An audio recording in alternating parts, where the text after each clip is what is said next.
세상에 떠도는 기묘한 괴담들. 첫 번째 이야기. 일본의 중림마을 삼촌댁에서 실제로 겪었던 실화괴담. 지금은 돌아가신 삼촌과 숙모는 어릴 적 나를 무척 귀여워해 주셨다. 외가 장남이었던 삼촌은 할아버지에게 토지와 살림 대부분을 물려받으셨다. 그렇기에 굳이 직업을 가지지도 않고 세상 일에 관여하지 않으며 토지 임대료만 받아 유유자적 사시는 분이었다. 마을에서 조금 떨어진 곳에 자리 잡은 오래된 단층 집에 눌러앉아 아이도 없이 두 분 내에만 넓은 집에서 적적하게 사셨다. 맞벌이 때문에 바빴던 우리 부모님 대신 우리 누나와 동생까지 자주 집에 데려와 맛있는 음식도 내주시고 용돈도 주곤 하셨다. 그렇게라도 부모가 된 기분을 느끼고 싶었던 것 같다며 삼촌과는 나이 차이도 많이 나고 사이도 소원했던 어머니는 말했다. 고등학교에 들어간 후 동아리 때문에 바빠질 무렵까지도 나는 토요일 낮엔 삼촌 댁에 놀러가서 과자도 얻어먹고 용돈도 받곤 했다. 하지만 고등학교에 들어가고 나니 동아리도 있고 보충 학습 때문에 바빠서 삼촌 댁에 갈 일이 적어졌다. 그러다 고등학교 2학년 봄 숙모가 돌아가셨다. 갑작스러운 뇌일혈이었다. 병원에 도착하기 전 이미 숨을 거뒀다고 어머니에게 전해 들었다. 고등학교에 들어온 후엔 삼촌 댁에 찾아가는 건 설날과 추석 때 정도뿐이었다.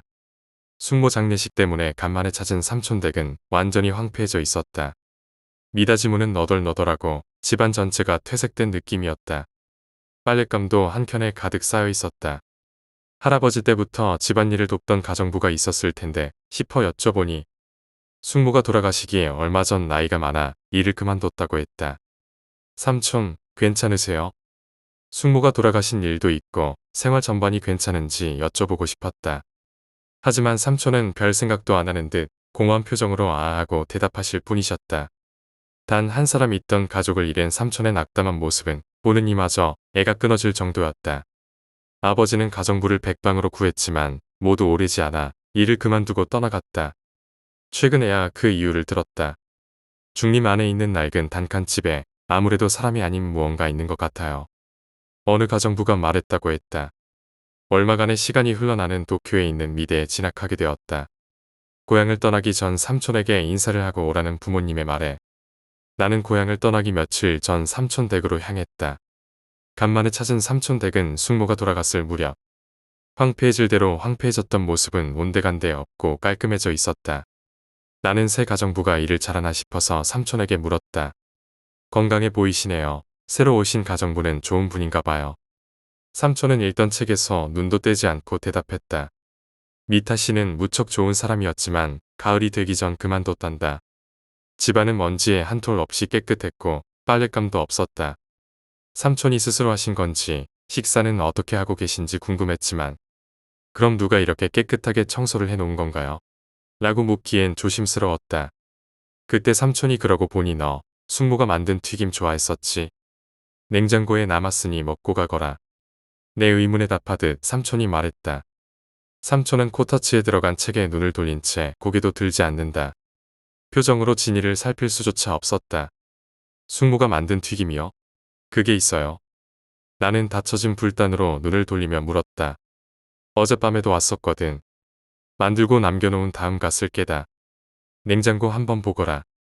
삼촌은 손가락만 부엌 쪽을 가리켜 대답했다. 잠시 침묵이 흘렀다. 이해가 안 되어 삼촌을 바라봤지만 삼촌의 눈은 책 속에 머물 뿐이었다. 불 켤까요? 어슴푸레진 이 집에 죽은 숙모가 있다는 정체 모를 상황이 무서워 나는 일어섰지만 형광등 끈이 어디에도 보이지 않았다. 자세히 보니 다 잘려 있었다. 아, 전기는 그 사람이 싫어하니까 됐어. 나는 큰맘 먹고 다시 앉아 삼촌에게 물었다. 삼촌, 숙모가 있어요.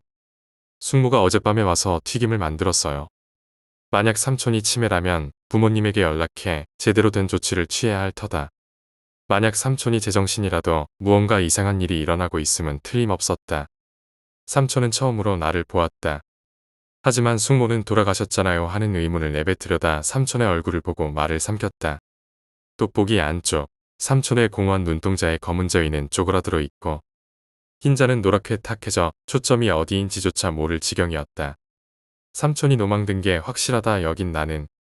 저 내일 일찍 나가봐야 해서 오늘은 이만 하고 일어서려 했다. 돌아가는 거냐?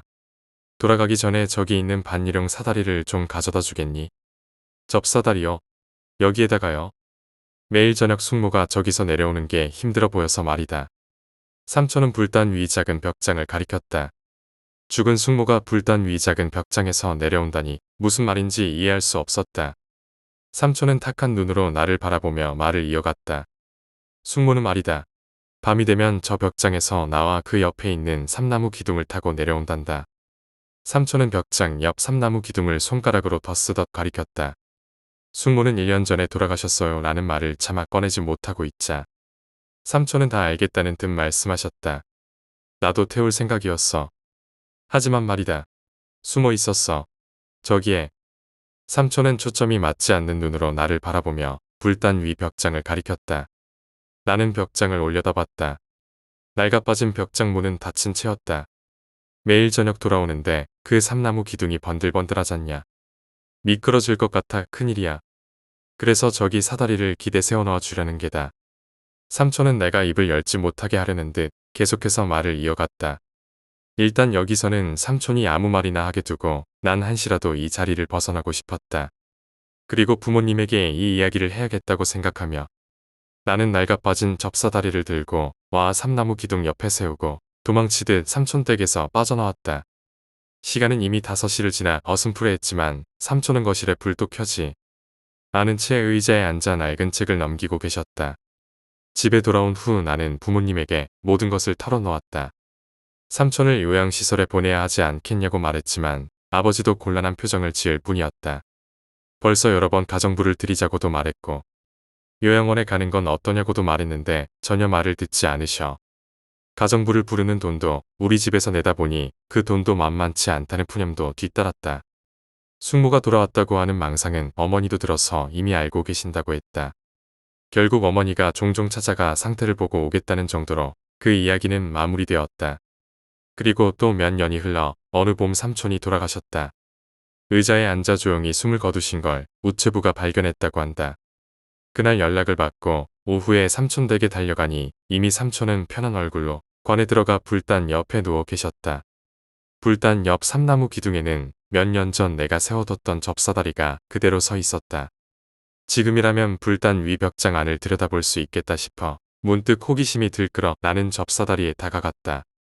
그리고 먼지가 가득 쌓인 접사다리엔 확실히 누군가 내려온 발 모양이 수도 없이 남겨져 있었다. 두 번째 이야기, 부대 위병소에서 일어난 기묘한 사건. 부대 위병소 근무를 서던 애들에게 들은 이야기입니다. 시간은 한밤중, 새벽 근무라 오가는 사람도 없고 사수는 부사수를 세워놓고 대충 졸고 있었다고 합니다. 그렇게 근무를 서는데 할머니 한 분이 오시더랍니다. 가까이서 보니 나이가 많은 할머니라 암구오고 뭐고 깐의 부사수가 철문 앞에 나가서 할머니께 무슨 일로 오셨냐고 물었습니다.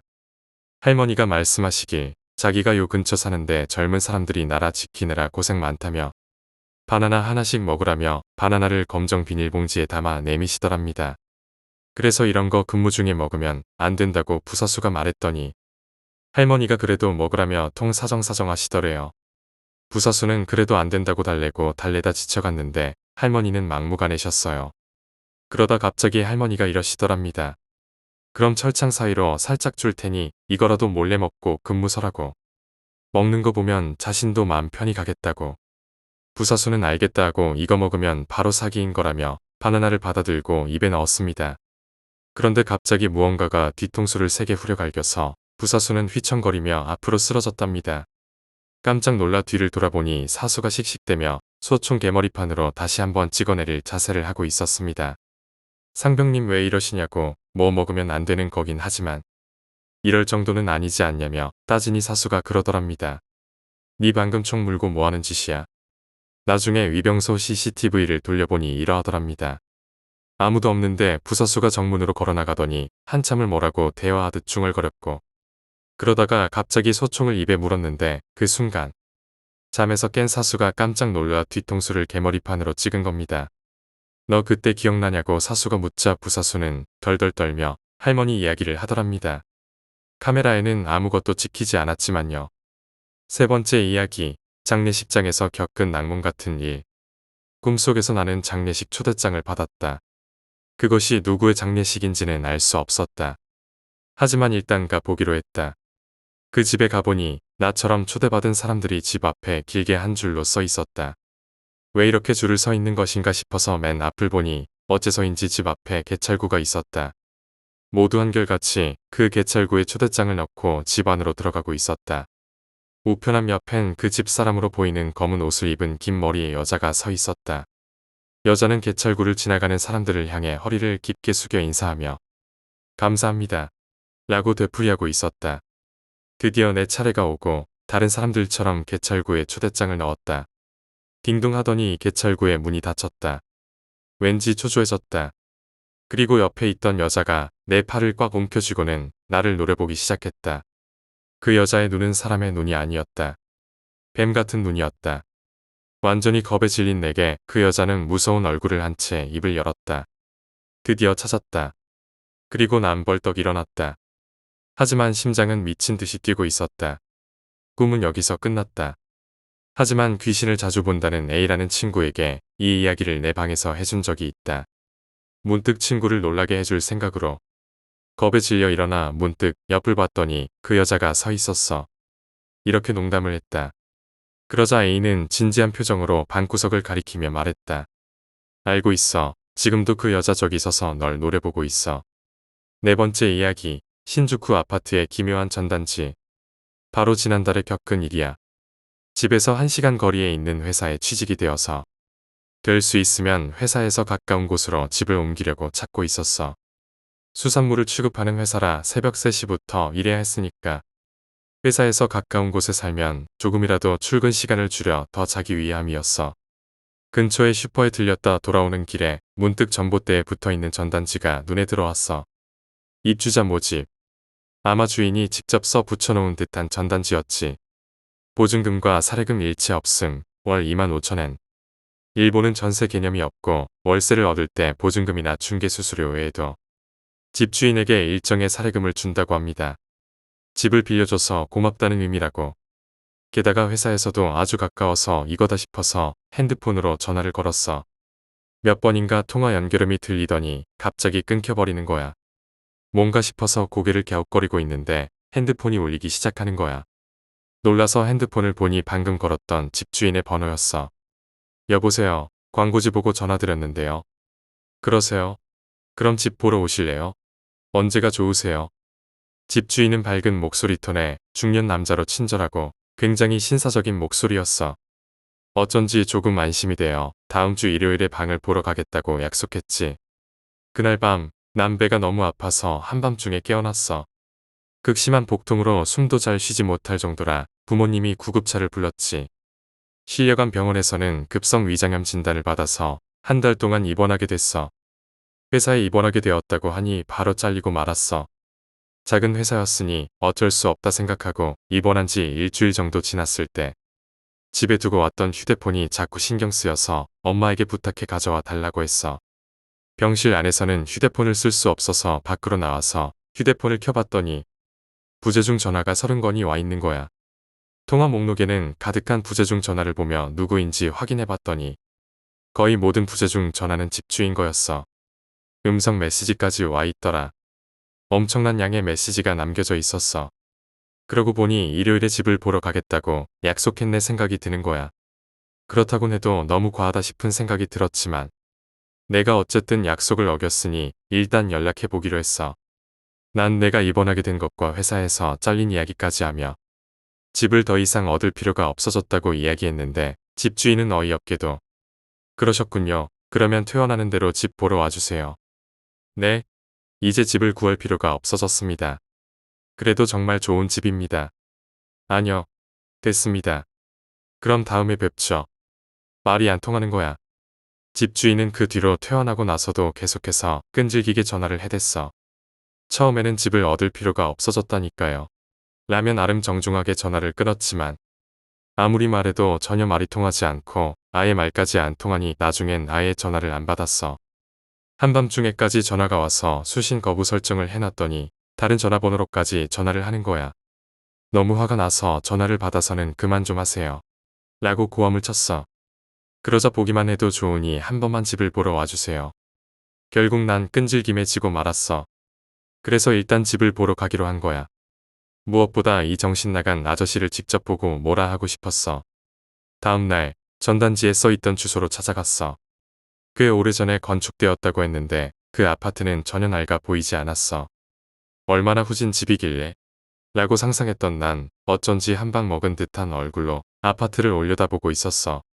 갑자기 뒤에서 말을 걸어와서 뒤를 돌아봤더니 그곳엔 TV 드라마에서 사장님 역으로 많이 봤던 것 같은 외모의 노신사가 서 있었어. 일부러 여기까지 와주셔서 고맙습니다라며 나에게 봉투 하나를 내미는 거야. 그 말에 조금 발끈했지만 일단 봉투를 받아들여 봤더니 10,000엔이 들어있었어. 이게 뭐죠? 의심스러워 물어봤더니 집주인이 얼마 안 되지만 교통비입니다 하며 활짝 웃으며 말하더라. 아무래도 백수였던지라 이상하단 생각보단 사실 좋았어. 이쪽으로 오세요. 살짝 경계가 풀어진 나는 그 아저씨를 따라 집을 보러 갔어. 집 안은 생각보다 넓고 매우 깨끗했어. 햇볕도 잘 드는 곳이었고 무엇보다도 멋진 구조였어. 교통비를 10,000엔이나 받았으니 열심히 살펴보는 척이라도 해줄 생각이었는데 막상 들어와서 구석구석 살펴보다 보니 어느새 그런 생각도 있고 오히려 이렇게 좋은 집이 왜 이렇게 저렴하지? 라며 연신 감탄을 하게 되었어. 잠시 이 집에서 살고 있는 모습을 상상해보고 있는데 어떻습니까? 집이 좋죠? 라며 현관에 서 있던 집주인이 말을 걸어왔어. 네, 정말 좋네요. 하지만 이젠 일도 안 하고 돈도 없어서요.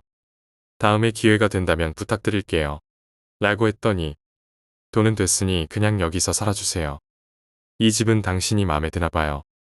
알 수 없는 소리를 하는 주인 아저씨의 얼굴을 멍하니 쳐다봤더니 눈에 초점이 없는 거야. 갑자기 현관에 서 있던 주인 아저씨는 부들부들 떨더니 입에 거품을 물고 쓰러졌어. 그런데 넘어진 아저씨 바로 뒤에 한 여자가 서 있는 거야. 너무 놀라서 기겁을 하고 무심코 비명을 질렀어. 젖어있는 검고 긴 머리카락, 검게 변한 피부, 진흙투성이의 흰 옷, 그리고 그 여자의 얼굴엔 눈과 코가 없었어. 한눈에 이 세상의 것이 아니란 걸 알 수 있었어. 머릿속이 새하얗게 되어 시겁하고 뒤로 물러났어. 그리고 여자는 한 걸음씩 점점 가까이 다가왔어. 심장이 요동치고 너무 무서운 나머지 눈을 감아버렸어. 참을 수 없는 공포 속의 칠흑 같은 어둠 안에서 귓가엔 여자의 목소리가 똑똑히 들려왔어. 그리고 그 목소리를 듣고는 반사적으로 절규하며 현관으로 달렸어. 쓰러진 주인 아저씨를 뛰어넘어 왜인지 잠겨있는 문을 떨리는 손으로 힘겹게 열었어. 드디어 문이 열리고 밖으로 뛰어나온 순간 집에선 엄청난 웃음소리가 울려 퍼지고 있었어. 나는 정신없이 달아나기 시작했어. 그 웃음소리는 마치 도망치는 나를 비웃기라도 하는 것처럼 들려왔어. 오로지 한시라도 빨리 이 장소에서 멀어지고 싶단 생각 하나로 우연히 지나가던 택시를 하나 잡아탔어. 어느 병원으로 모셔드릴까요? 병원이요. 택시보단 구급차를 부르는 편이 좋겠네요. 네? 무슨 소리 하시는 건지. 그야 피투성이 여자아이를 업고 계시니까. 그렇게 나는 무작정 달려 집으로 도망쳤고 그 뒤로 알아보니 그 집은 어느 부동산에 월 6,000엔에 보증금 6,000엔으로 올라와 있었어.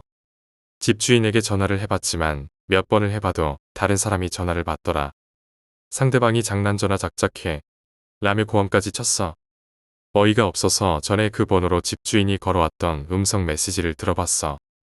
분명히 이 번호였는데 그런데 아무리 들어봐도 집주인이 말한 음성 메시지는 없었어. 대신 소근소근 작게 중얼거리는 소리가 들리더라. 가만히 집중해서 열심히 듣고 들어봐도 알 수 없는데 몇 번이나 반복하고서야 들어보고 겨우 알아들을 수 있었던 건 이것뿐이야. 여기 빨리 와. 같이 살자. 5번째 이야기, 빨간 주름치마 괴담. 우리 학교 수의 아저씨들은 일주일을 채 넘기지 못하고 무단결근하거나 그만두신다. 그러한 이유 때문인지 흉흉한 소문이 돌기 시작했다. 누군가가 이를 주제로 흥미로운 괴담을 만든 것이다. 소문은 이러했다.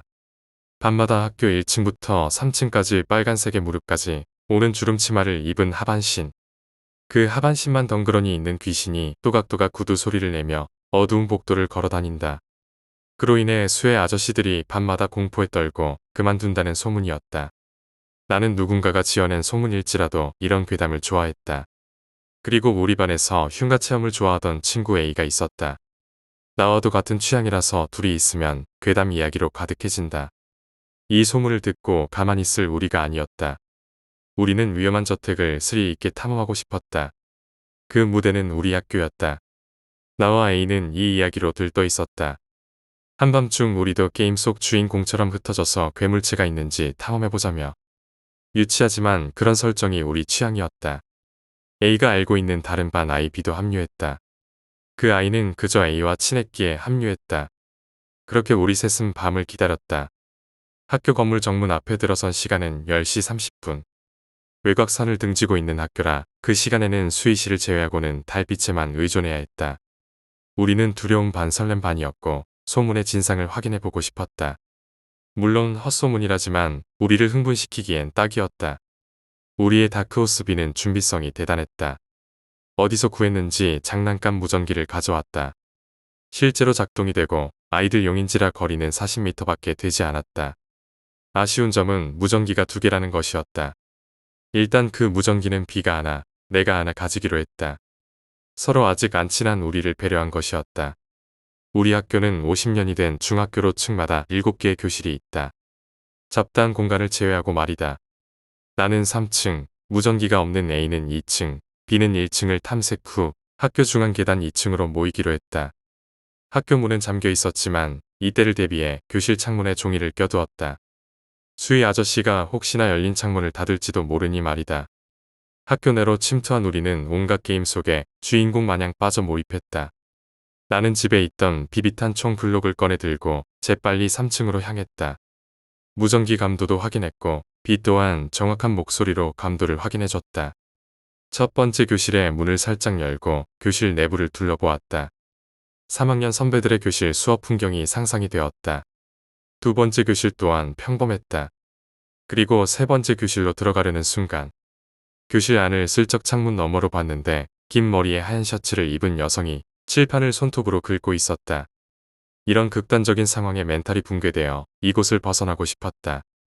심장 소리만 들릴 정도로 고요해 난 살살 뒷걸음을 치며 계단을 내려가려는데 아래층에서 또각또각 올라오는 구두 소리가 들려왔다. 어찌할 줄 몰라 두 번째 교실로 들어가서 교탁 아래 숨었다. 이 밤중에 구두 소리는 무엇이며 아까 본 그 여자는 무엇인지. 난 겁에 질려 바지에 오줌을 찌렸다. 하반신만 돌아다닌다는 소문을 상상해보니 내 생각이 사실이 아니길 바랬다. 그리고 순간 난 또 다른 실수를 저질렀다. 무전기였다. 난 지금 B에게 무전이 온다면 들키기에 충분하고도 남았다. 얼른 무전기에 건전지를 빼려는 그 순간 드르륵 하며 교실 문이 열렸다. 정적이 흘렀다. 구두 소리는 복도에서 났고 멀어져 갔지만 교실로 들어오진 않았다. 하지만 무언가 다른 하나가 있다는 느낌이 들었다. 아까 전 칠판을 긁던 여인의 셔츠 끝자락이 교탁 앞으로 왔다. 알고 보니 상체만 있고 하체 없이 떠도는 것이었다. 그리고 그 여자는 칠판을 긁기 시작했다. 교탁에서 숨죽이고 있던 나는 똥줄이 탈 것 같았다. 바로 앞에서 들리는 소리와 형체로 인해 말이다. 그리고 그 형체는 무언가 빠른 소리로 중얼거렸다. 전혀 알아들을 수 없는 이상한 여자의 중얼거리는 하이톤 소리의 기절 직전이었고 잠시 후 교실 문이 열렸다 닫히는 소리와 함께 나가는 듯했다. 난 제발 누군가 와줬으면 해서 무전기로 작은 목소리를 내며 B를 호출했다. 조금은 안심이 되었다. 그렇게 교탁 아래에서 공포에 질려 B가 오기만을 기다렸다. 얼굴을 내밀기도 싫었다. 괴담을 많이 접한 나로서는 모든 경우를 간파했기 때문이다. 그리고 이러한 경험은 처음인지라 체면을 다 구기고 그만두고 싶었다. 한참을 있다가 교실 문이 열렸다. 근데 들어올 생각이 없는지 조용했다. 한참을 있다가 드르륵 하고 교실 문이 열렸다. 근데 들어올 생각이 없는지 조용했다. B인가? 하반신인가? 상반신인가? 하반신이면 문 열기 전 소리가 났을 테고 B는 운동하고 상반신은 하체가 없으니 소리가 안 났으니 둘 중 하나일 것이라고 생각했다. 난 어느 괴담 주인공처럼 나대지 않고 교탁 아래에서 기다렸다. 그리고 순간 무전기에서 수신이 들어왔다. 두 번째 교실 맞아 안 보이는데 B는 정반대 교실을 기준으로 본 것이었다. 내가 있던 교실 문엔 B의 목소리가 들리지 않았기 때문이다. 난 이제 죽었다고 생각하며 눈을 감고 떨었다. 내 손에 느껴지는 한기.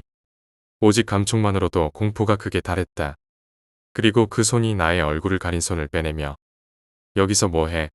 라는 익숙한 말이 들려왔다. 살며시 눈을 떠보니 2층을 탐색하던 A였다.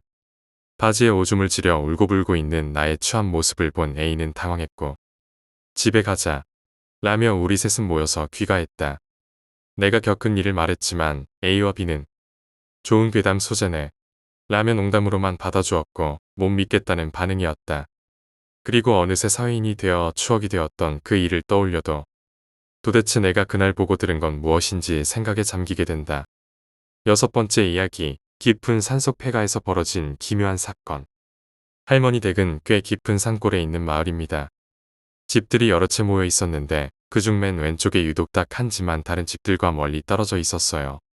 그 집이 할머니 말씀으로는 아무도 안 사는 집이라고 하더군요.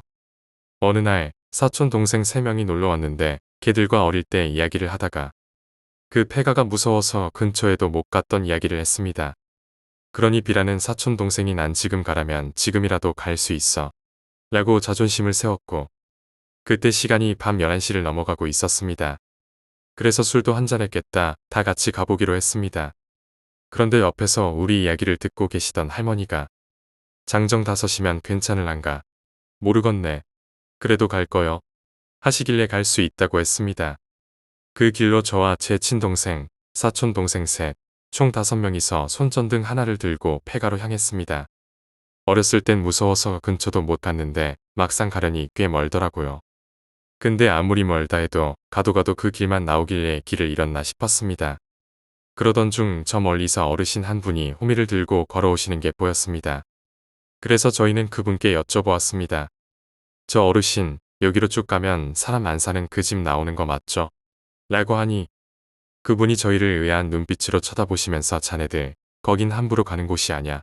라고 하시길래 사실 무서웠던 저는 동생들에게 설득해 가보지도 못하고 다시 할머니 집으로 돌아왔습니다.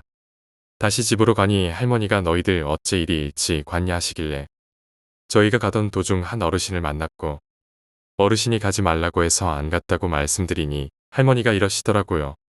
아니, 이 밤에 돌아다니는 노인네가 어딨대? 가로등도 없는디. 생각해보니 폐가 쪽에서 걸어오시던 분인데 그쪽 방향엔 밭도 없고 산길이었습니다. 거기다 밤 11시가 훌쩍 넘은 시간에 가로등도 없는 곳에서 노인분이 혼자 걸어다닐 수가 없던 거죠. 생각해보니 그분의 얼굴이 정말 생각이 안 나는 겁니다. 그리고 다음 날 아침 길에 걸어다니며 작은 마을이라 여러 어르신분들 얼굴을 확인했는데 밤에 만났던 어르신은 없더군요. 7번째 이야기, 시골 폐창고에서 만난 소름 돋는 존재. 어렸을 적 시골에 살았던 적이 있어. 초등학교 4학년 때부터 중학교 1학년이 될 때까지 시골에 살았어. 이유는 할머니가 아프셔서 장남인 아버지가 모셔야 했거든. 시골엔 불편한 점이 많았지만 어떻게 보면 내 인생에서 가장 재미있었던 시기이기도 해. 강에서 빠가사리를 잡아서 구워 소금에 찍어 먹고 개구리를 잡아 구워 먹고 그렇게 자연 속에서 친구들과 뛰어놀곤 했지. 동네에 뒷산이 있었는데 거기엔 일제시대 때 구리를 캐던 곳이 있다고 했어. 그래서 그냥 올려다봐도 폐광산에 흉측한 구멍이 보이곤 했어.